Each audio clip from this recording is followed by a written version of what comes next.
welcome back to the Can I Get a Refill podcast. We're getting a little out of our comfort zone today, which is a good thing. We're not talking so much about filling up our cups. We're talking about better health in 90 seconds, AI advancements in medical diagnosis, plus great leadership in business with Daniel Tolson. Daniel, welcome to the podcast. Well, thank you. Well, it's all about filling up the cup 100% with this technology. Absolutely. No, but it's really great. And as you know from our email chats, I was very and still apprehensive with AI. I'm a very old school girl. I still use the paper diary. Technology frightens me.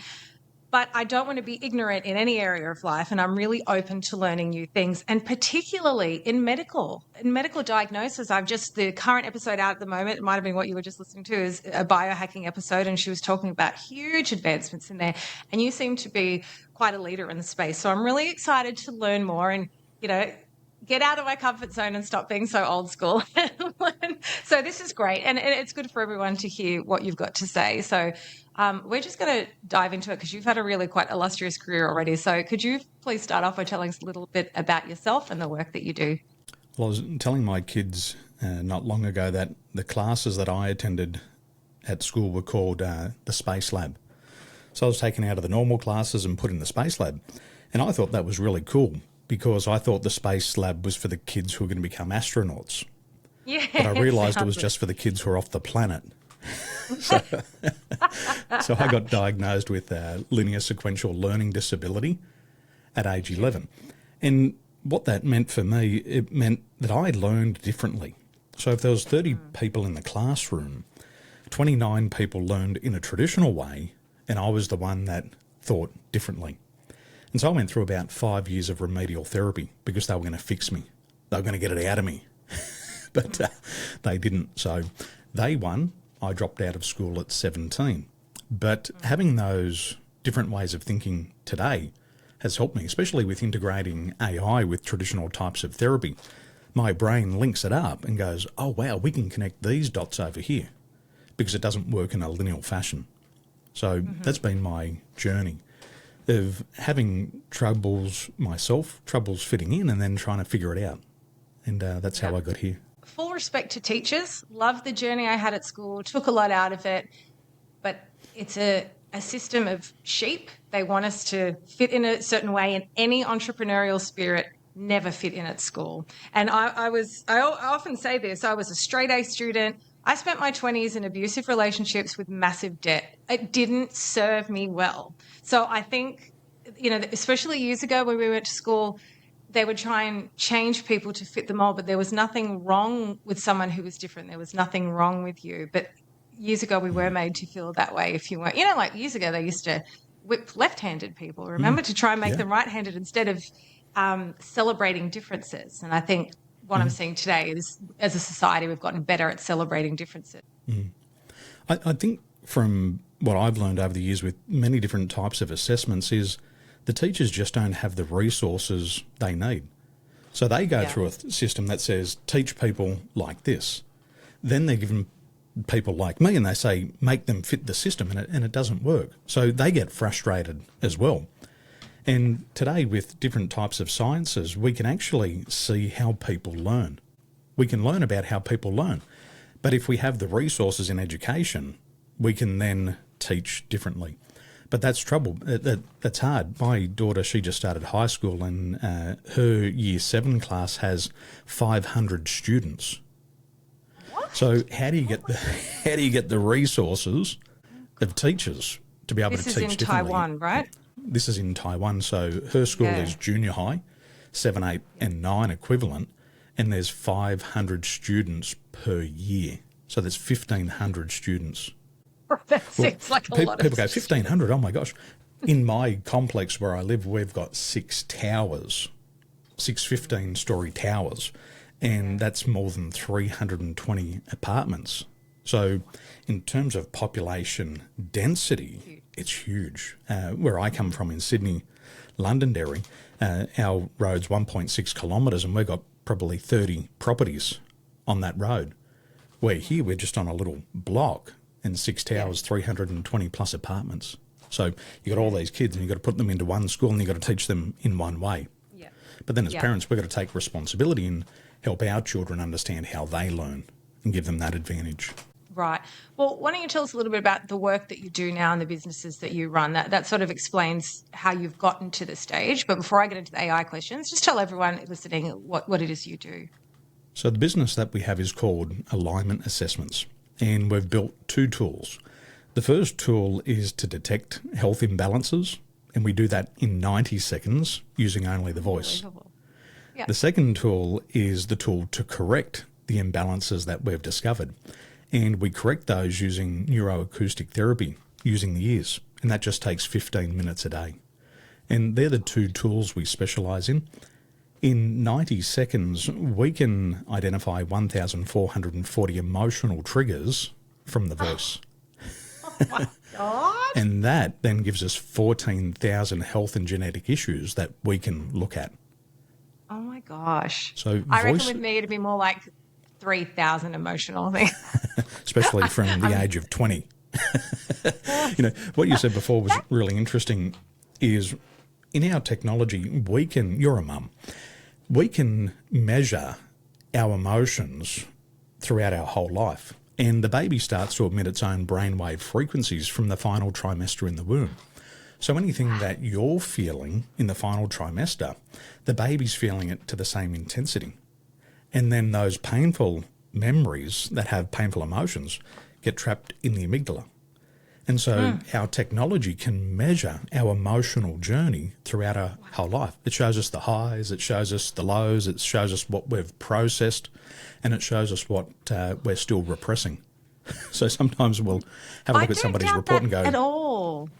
That's truly fascinating because I go to an energy healer. This might be a bit woo-woo for you. You're a straight man. This is exactly what we do. We just make the woo-woo scientific. It's the same. Yes. Well, that's great because you're marrying the two. But I mean, I've gone and I've got things trapped even ancestral. So I don't doubt when you're carrying someone in your womb, I was so honed in on meditating and being calm because I said, I can't fuck this kid up before he's even started his life. I want to be a very serene place so he starts, as a blank canvas. But absolutely, you're passing things like that through. And, I always talk about I had a dog that had anxiety and was on Prozac. And I was like, it doesn't matter what we're saying. Dogs were picking up on energy. Do you know what I mean? Like if there's any sort of yelling or, it all makes sense. You don't have to understand what's happening. It's energy around there. So I don't doubt that we're carrying things through birth and even ancestral. So how fascinating what you've created. My eyes are opening up. What you're detecting there physically, you're picking up on frequency, you're picking up on vibration, and all of us do it naturally. And our technology just uses science to detect it. So we don't think we're crazy because there's a book, and if anybody's read it, it's called The Spectrum of Human Consciousness by Dr. David R. Hawkins. The book that he wrote before that was called Power versus Force. And what he demonstrated was the spectrum of human consciousness. And what he said was most humans live under a conscious level of 200. So 85% of the world's population live under a frequency of about 200 hertz. 15% of the population live above a frequency of 200. But when it comes to your dog, the average cat and dog resonates at a higher frequency than a human. So, when you come home, the dog... so they might absorb more of the environment than us, you think? Well, they emit a more positive emotion. So this is why people say, I like my dog and cat more than people. But a dog, when it starts to wag its tail, its frequency goes up to about 500 hertz, which is love. And that frequency of love can then dilute all the negative emotions below that. So this is fascinating. I meditate to 432 hertz music because is that the vibration of the earth I heard? But I used to have a music partner. I used to do singing, and he was like, if you Google, music used to operate at 432 hertz, and they changed it, and society became sort of angrier. 440. If you listen to if you listen to music on the radio, you don't feel serene. But if you were to listen to 432 hertz on YouTube, you feel really calm. So, there's so much I want to learn about that. But that's fascinating. So only 15% are above 200 hertz. Correct. So a dog with its wagging tail resonates at 500 hertz. So it's a pure frequency. Get up? Well, we've got to get rid of everything that's below. So like you were saying before, through your 20s, you grow up through an abusive relationship. We store those memories and we store the emotion in the body. So as long as we've got that in the body, we drag that into our future every day. It's like, hey, I'm Steph, and here's my emotional baggage. Yeah, because trauma's always there, but it might be dormant because your current state is one of happiness or peace or joy. But you might watch something on TV and just start crying because that trauma is triggered. So it's definitely in there and dormant. So well, we do two things.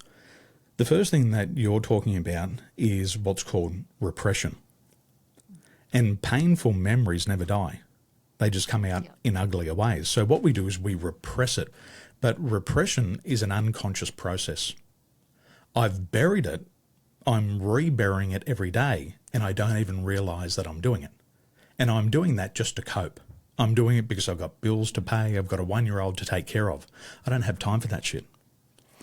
The other process is a conscious process, and that's called suppression, where that old memory of trauma comes up and you go, fuck, do I want to deal with that shit right now? Fuck off, piss off. And we keep pushing it away and it becomes conscious. But the more we do that, the less authentic we feel. The less authentic we feel, the more numb we become and the less of the positive emotions we feel. yes, because authenticity is a very big buzzword at the moment. And you're even seeing, even with like online influencers and that, people don't want polished and perfect. People want authentic because it makes them feel something and you resonate with authenticity.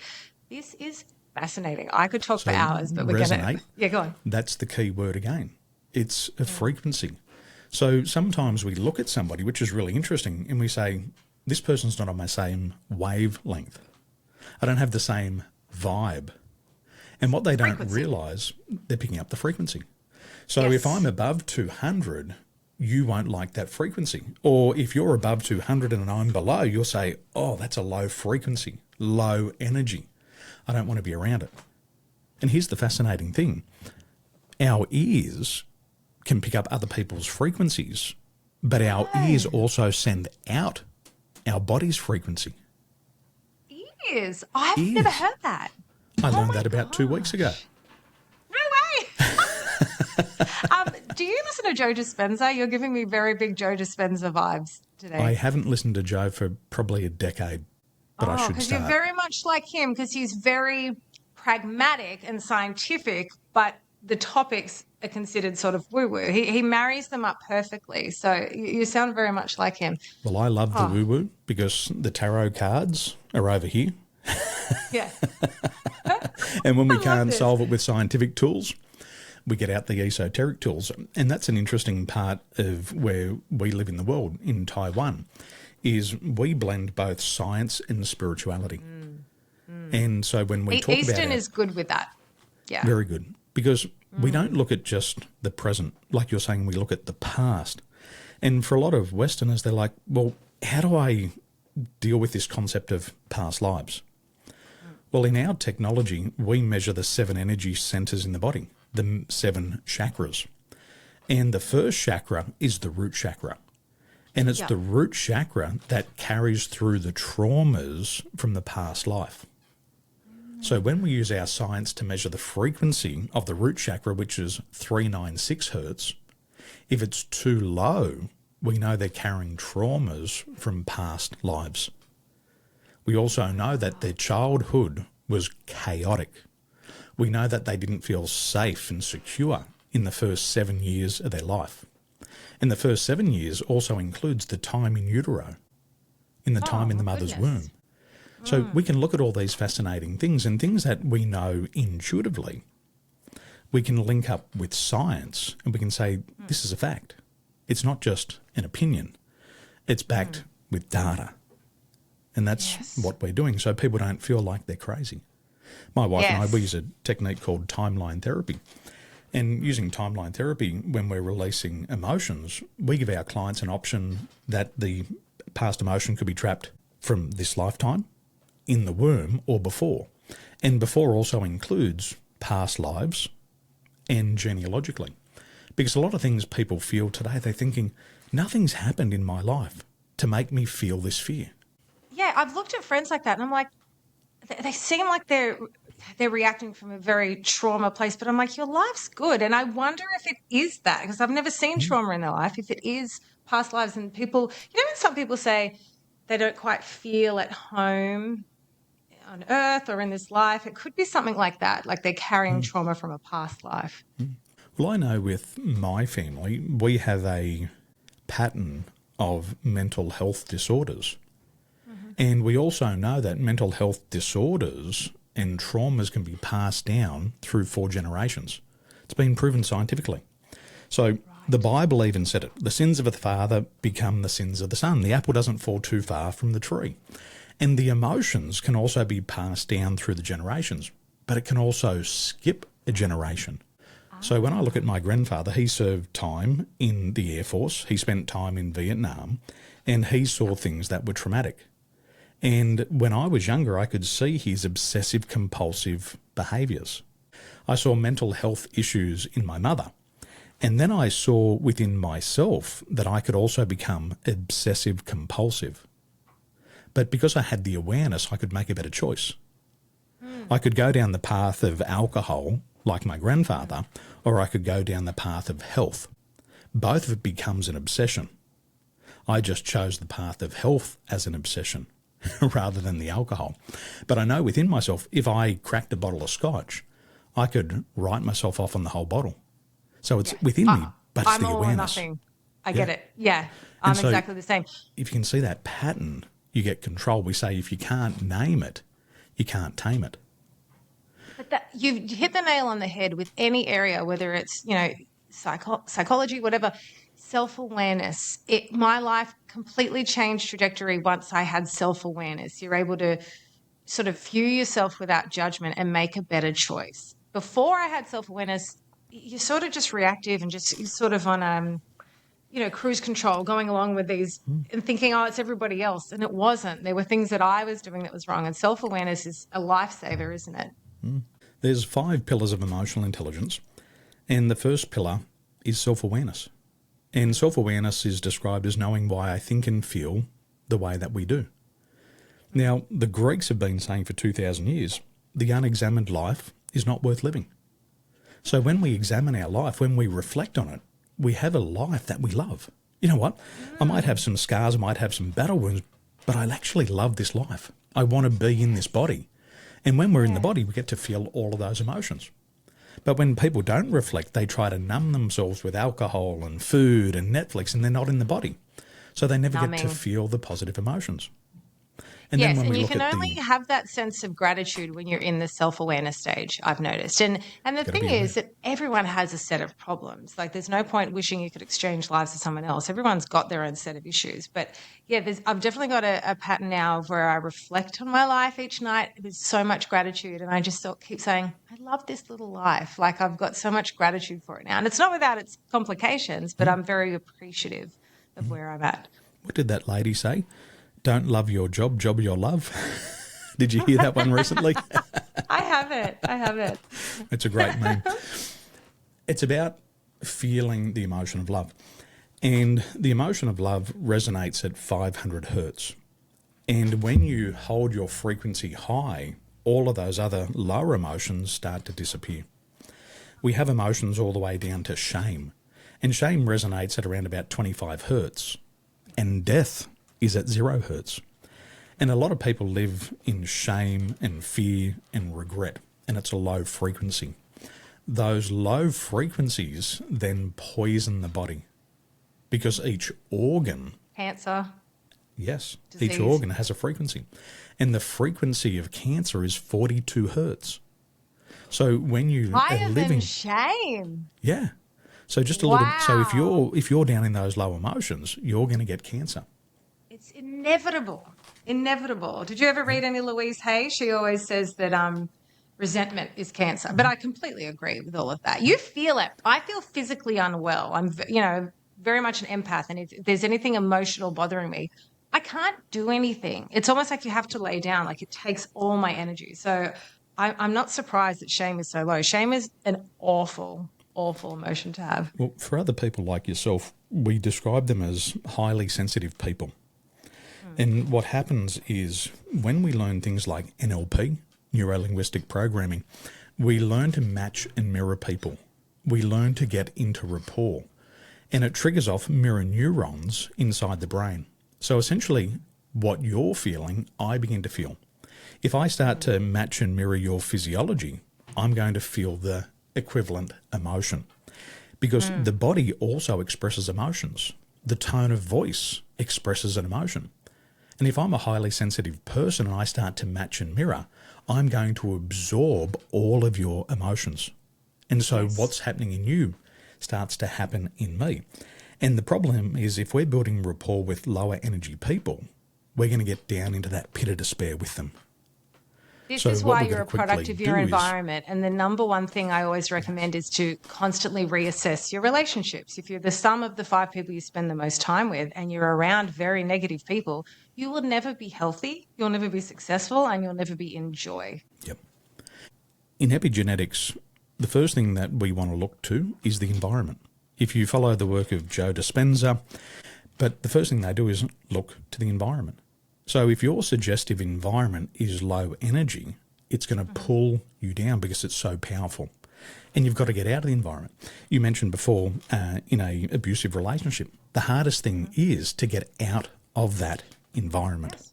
But as soon as you get out, you go, you breathe in, you go, oh, wow, there's a life outside of this. You look back and you're like, how did I get through it? You like when you're in it, you're in survival mode. You don't really see how bad it is. It's when you look back that you're like, yeah, unbelievable. Environment's huge.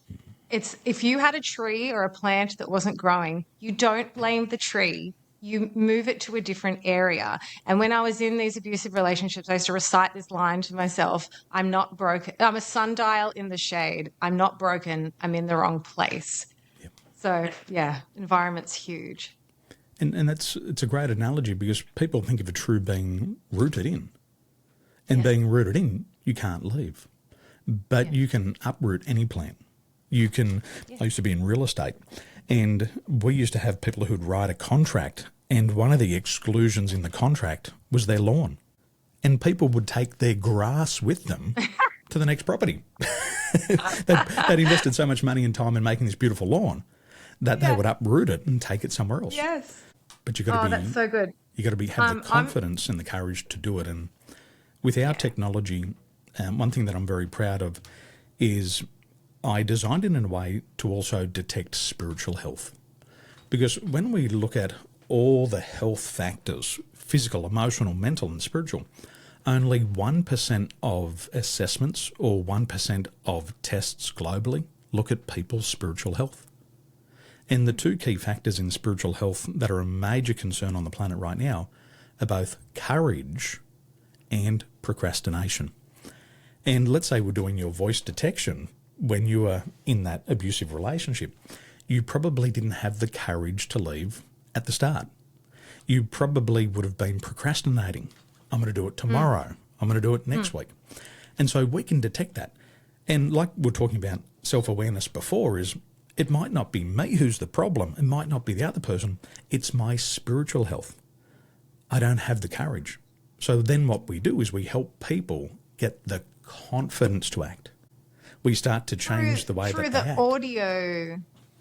Through audio. Through frequency therapy, because every emotion has a frequency. Every brain wave has a frequency. And most of the time they're just out of alignment. But once they come back into alignment, we come back to the blueprint of perfect health. I'll give you a great example. I had a client down in Melbourne, a finance broker, wants to earn more money. But the problem is courage and procrastination. So we gave him an audio frequency. He listened to it for a year. His average income went from $20,000 to $25,000 a month, so a $5,000 a month increase. And then he had his best month ever of $40,000. And he said, Daniel, I don't think it's working. He said, but when I look at my results, they've gone up and up. And he said, the other thing, he said, I feel like I'm in flow. I'm trying less. I'm not being a try-hard anymore. And things resistance is gone to me. So it's like with what Louise Hay and these other people say about law of attraction. Some of us push too hard and we push it away. Yes. We've got to let it come to us. And that's what Grip happens. too tightly to it, and it emits a desperate energy, and that pushes the good away of what you're trying to attract. Oh my God. There's frequencies for money. Fascinating. And sometimes people just have the wrong frequency. They work hard and never make any money. And then you get these other people who are lazy and the money comes to them.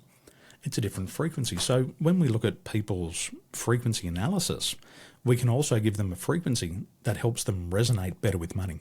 Because with money, there's a lot of guilt and fear and shame. You know, when I grew up, it was like, money doesn't grow on a tree, Daniel. Money doesn't grow on trees. Those people work for the government. They're going to be taken care of for life. It's okay for them. They're educated. We're uneducated people. So then you tie all this back to money, and money equals pain. So what do people do? They get the money and they get rid of it as quickly as they can. Or the other thing, which is even worse, they get it and they hoard it. Hoard it. Mm. They live like a pauper their whole life and they die with millions in the bank, and they didn't enjoy it. And that's to do with the root chakra. Mm. So for example, the root chakra resonates at 396 hertz. If your energy is too low, you'll suffer financially. If it's too high, you'll suffer from hoarding. You'll get money, but then you'll just hide it under the mattress your whole life. So you've got to get balance in that area. And that's what the frequency therapy does.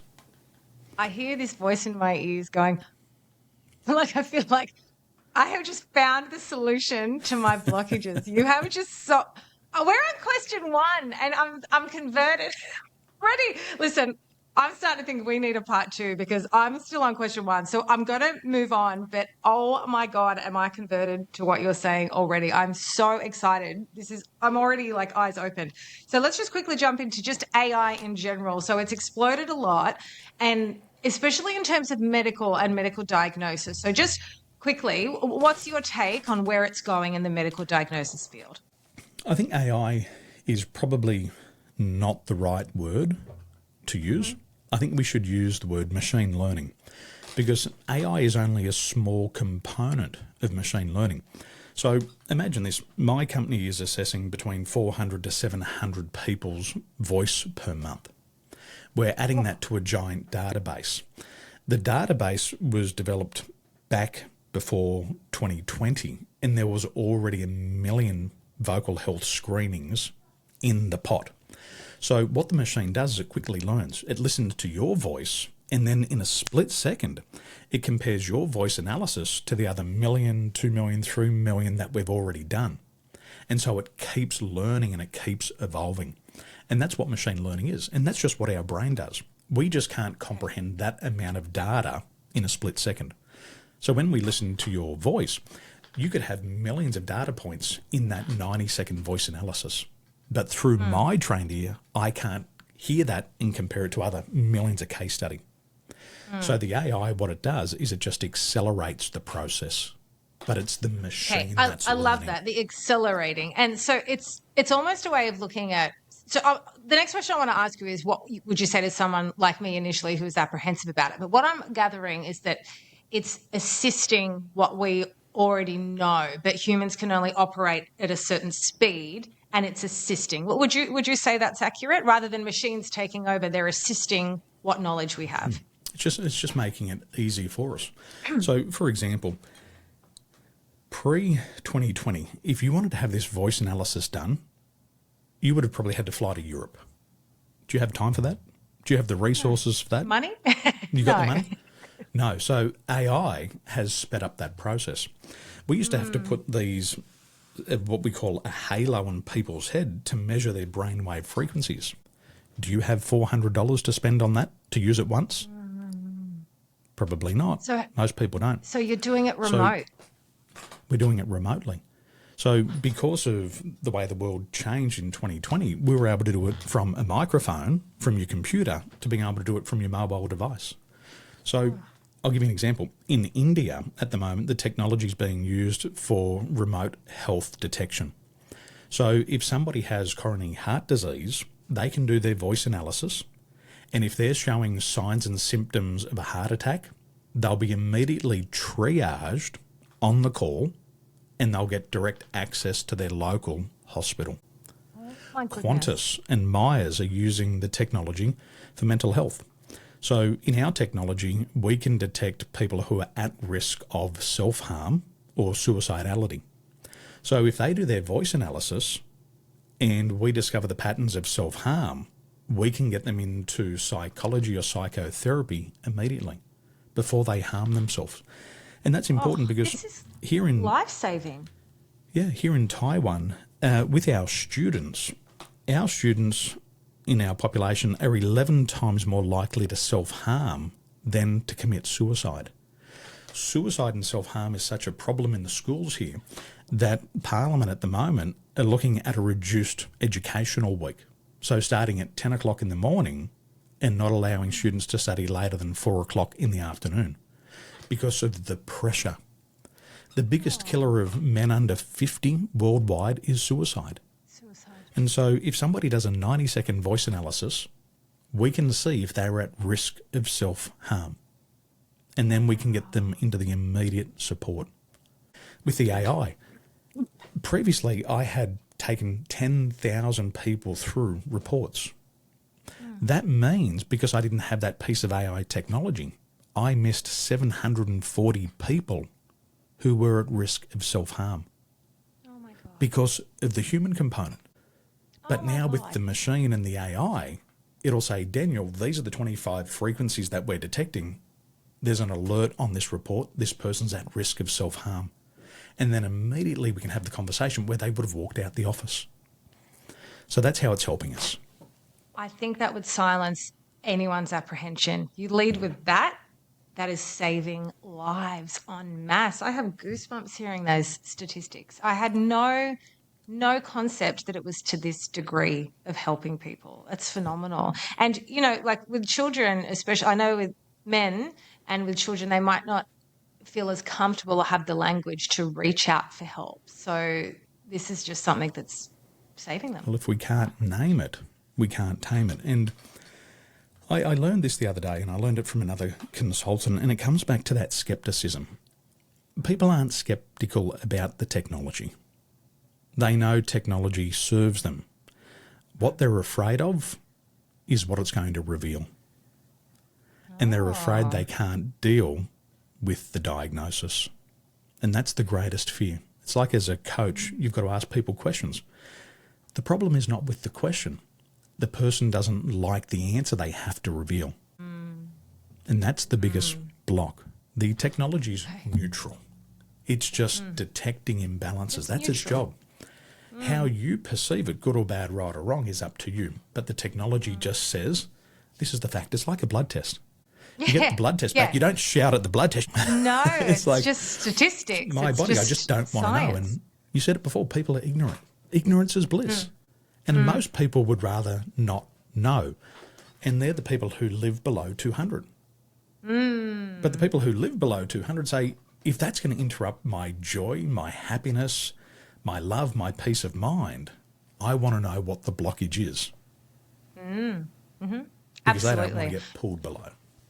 No, I'm very pro with AI in medical because anything where you can help people, no apprehension to it. My thing is more in the creative fields. I've always been in music. My brother writes music, and I don't like the idea that it's taking away your creativity. I think that's something that should always come with humanness. But in terms of this, you're fast tracking what the human and doctors are human and they can make errors. So anything where you can have that extra assistance.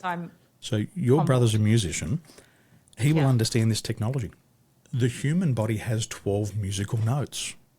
And when we're getting the voice analysis, we're detecting their musical notes. We're detecting their signature sound. Now, if people are missing the notes of E and E sharp, they're going to be at high risk of self-harm. Men whose voices are missing F and F sharp, they're going to have penis problems. So we can detect penile induration, erectile dysfunction, premature ejaculation, and it's because they're missing a frequency in the body. And then with the sound frequency technology, we introduce that frequency back to the body and they get their men's sexual performance back. Oh my God. That's how simple it is. Any men who are listening have just signed up. Let me tell the men a story. A gentleman came to me he was having problems in the bedroom with premature ejaculation, and that prevented him from getting into a relationship. He listened to our sound frequency therapy for 3 months. He got back into a relationship and was having sex 3 times a day. Wow. So do you think there was some sort of emotional issue there and you were able to fix it with the sound frequency? Okay. So it's perfect for people who don't want to go to therapy. I'm a very private person. It's fast-tracked. I don't necessarily like live events. I don't want to talk about my penis publicly. I don't want to talk about my emotions publicly. I don't want a camera up in my face at an event. Yeah. So this enables you to get all the benefits without having to do the therapeutic approach. And it's just 15 minutes a day. And you can walk the dog, you can wash the babies. Let's jump into your technology. Talk me through the diagnosing with the 90 seconds, and then I feel like I understand that, and then really hone in on how you're helping people with the 15 minutes a day and how long that goes for and how people can get into it. Just talk me through your technology. We'll talk about the alignment assessment. The alignment assessment, we're detecting 11 areas of holistic health: physical, emotional, mental and spiritual. With physical health, we always start with sleep. 50% of the world's population have sleep deprivation. If you have less than 5 hours of sleep, you're 400 to 600% more likely to get a cold and flu. So the second thing we measure is your immune system. And most people's immune system is compromised. So a lot of people who had the vaccine now have immune problems and they're getting sick on a regular basis. And this was a problem I was trying to solve within myself. So we look at the immune system and its level of health. We then look at chronic fatigue. I was diagnosed with Epstein-Barr virus and chronic fatigue when I was 15, and I had to drop out of school because it was so bad. And a lot of people have chronic fatigue. They're tired all the time. They get 10 hours of sleep, they wake up and they're tired. I've got 2 children, daughters 12, boys 8, and I reckon for the first 10 years of being a father, I was sleep deprived and I was always tired. So we look at those first 3 factors because in performance, it's not always that we're missing a skill or we're missing knowledge. Sometimes our physical body just doesn't have the energy. So first of all, we look at physical health. We then look at emotional health. And when we're looking at emotional health here, we're looking at how we process emotions. So as we spoke about before, suppressing emotions consciously. I don't want to deal with that guilt and shame right now. I'm going to bury it. Or sometimes people are just in an unconscious habit of repressing it. So we can see what they're doing with their emotions. And the goal is to get it balanced through the sound frequency therapy so we can actually deal with it really quickly. The right brain feels, the left brain makes sense of it. The problem is some people dive too deep into the emotion and they get caught up in it and they just keep replaying that feeling. Other people, more left brain, they're a detective of the feeling. So they're constantly trying to figure out, why do I think and feel like that? And they're trying to find all the reasons why. But that doesn't let it go. The second part of emotion is we look at our frequent and our core emotion. Our frequent emotion is our first emotional response. And we always have a first emotional response, and we've got to figure out what that is. Because if we can't name it, we can't tame it. Now, what's interesting is some people have a very joyous and harmonious approach to emotions. But if they're repressing that, what happens is they say, I feel joy internally, but I never show it externally. We also look at the core emotion. And the core emotion is the one that we feel most intensely. Now, we might only detect that once in the 90-second voice analysis, but that emotion stems all the way back through to your childhood. And sometimes we have one memory there that's trapped in the amygdala that hasn't been resolved and it holds us back. So we figure that out. And a lot of times people can't articulate it. And it's because it's not conscious. It's not pre-conscious. It's not unconscious. It's deep subconscious. It's so far below the surface that you can't get down there. But it's a frequency. So we Can I detect ask it. you really quickly? If someone had a phobia, some people have, agoraphobia. Some people have phobias with eating in public places. And say they went to therapy and they were trying to figure it out and never quite got to the crux of it. Could this assist your Absolutely. technology? Oh my gosh. It won't tell you the type of phobia. It'll tell you the emotions that are being triggered. Right. And then Yep. through different types of modalities, sound frequency, talk therapy, you can deal with that emotion and the problem will disappear. Wow. There's a doctor in Baltimore in America. His name's Dr. Tom. He used my frequency therapy for 30 days. No speak therapy, no conversation with me, no suggestions.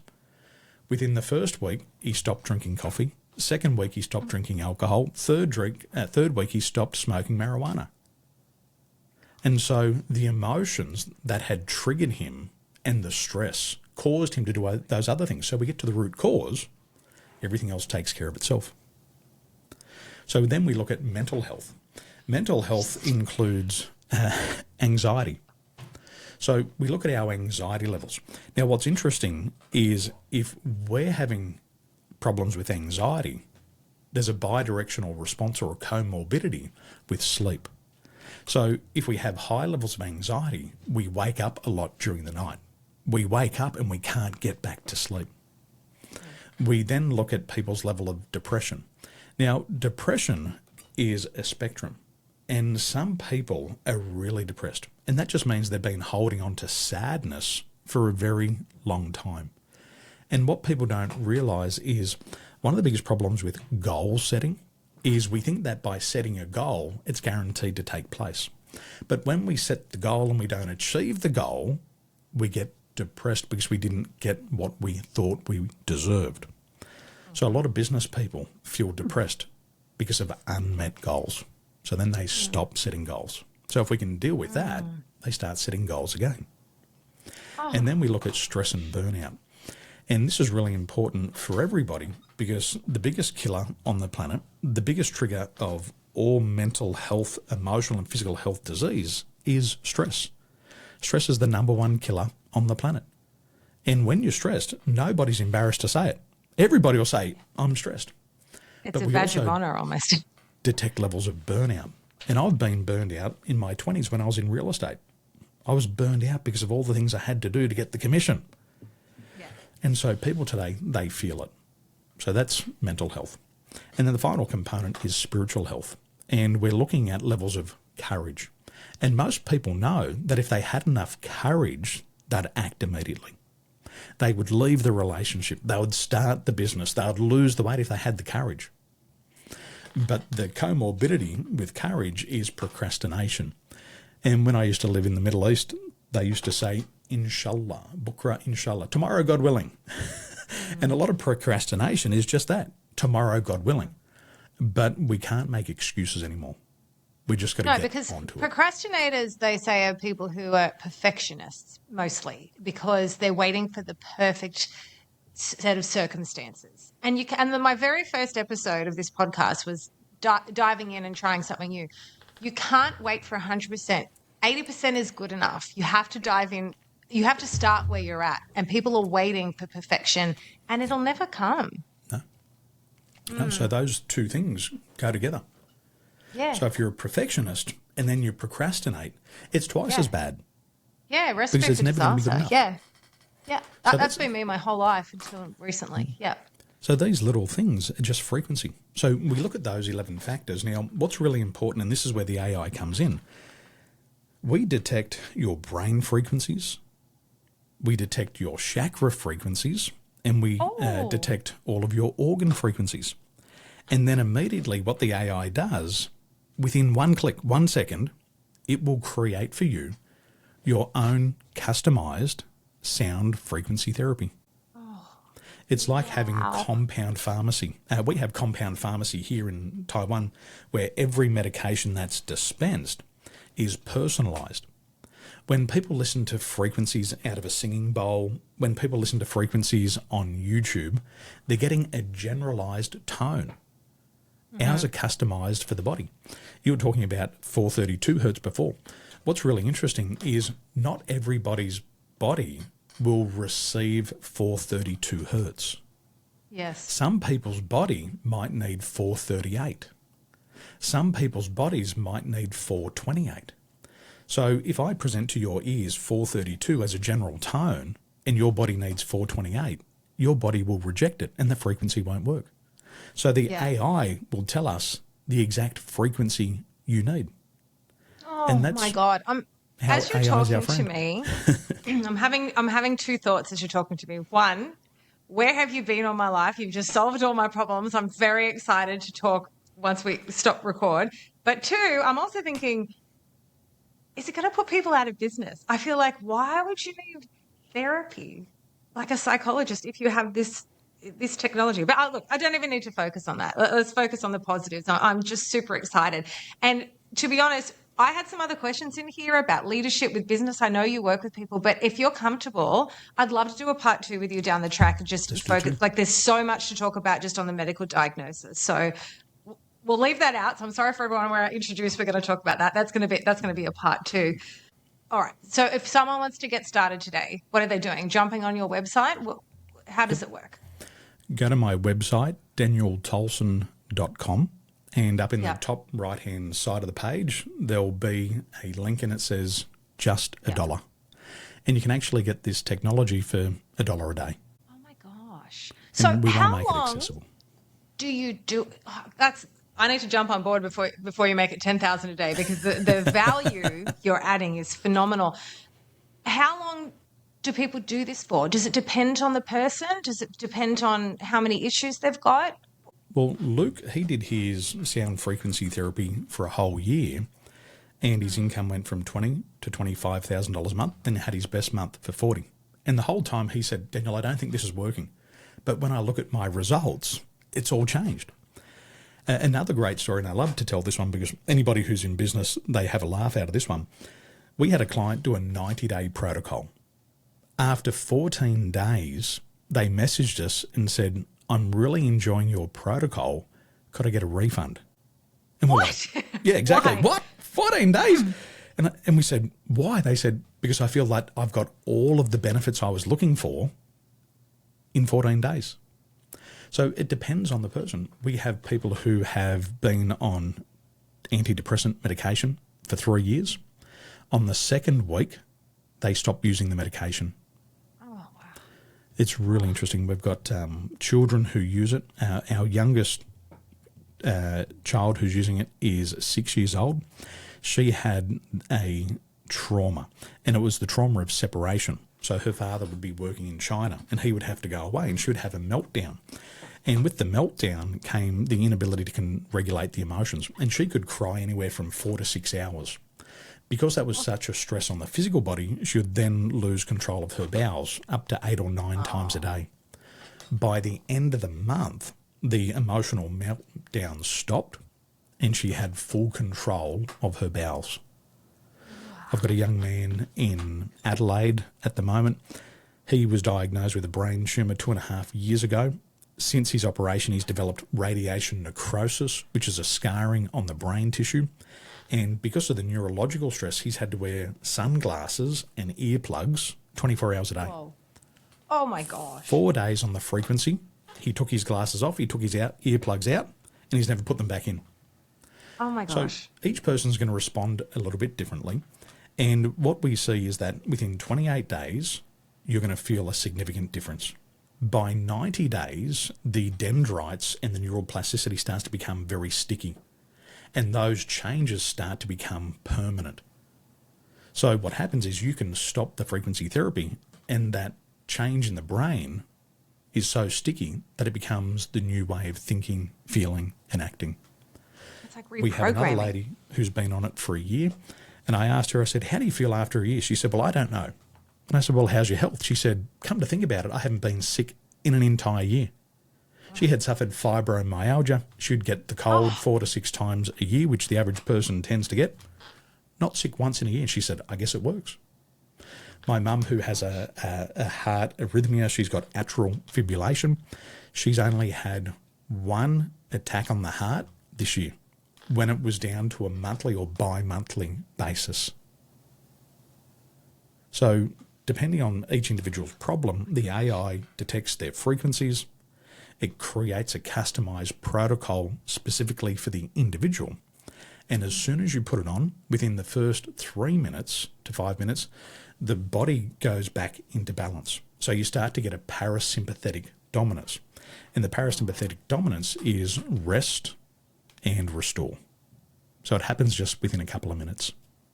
I find that with most of my guests, I have a lot to say and a lot I want to jump in. I'm almost gobsmacked. I'm sitting here thinking, I don't even know what to say next. I'm just floored by this technology. I'm trying to conduct a podcast, but I'm really just thinking, how is this going to benefit me? And I can't wait to get started and get my husband on it. This is phenomenal. Anti-aging for you. I know in your last episode you were talking about anti-aging. We can extend the telomeres.